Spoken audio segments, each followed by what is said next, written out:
it's summertime here in northern Illinois, southern Wisconsin. And that means water activities, time on the river, time on the water. I love to boat. My wife and I have two boats. We have a deck boat and a fishing boat. We have a house up by Castle Rock Lake, and we spend a lot of time on the water. And, you know, over the years, as a lawyer, seen a lot of injuries from boating. Quite frankly, operating a boat is a big deal, and people do not have nearly the experience operating boats as they do cars. So you have to be watching out for the other boats constantly. You know, the other thing is alcohol. People seem to think that because they're in a boat they can drink and drive. That's just not true. And the fact that you don't have the amount of experience and you don't have brakes means that you have to be that much more careful. And you know, the other thing that I see a lot of is multiple tubes. We've had a case with multiple tubes. It's never a good idea to have multiple tubes towed at the same time.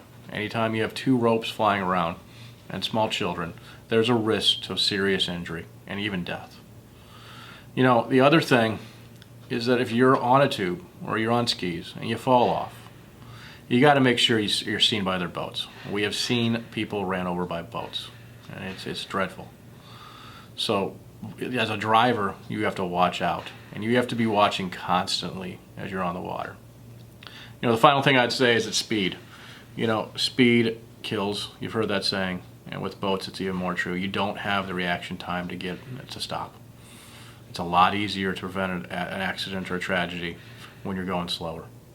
You know, just be careful out there. Refresh yourself on the rules of the water, the rules of boating every summer when you start. Get a good chance to look over your equipment and make sure that it's maintained properly. And have fun. It's summertime. I love it. It's the best time of year. If you've been hurt because of boating, contact our office. We can help.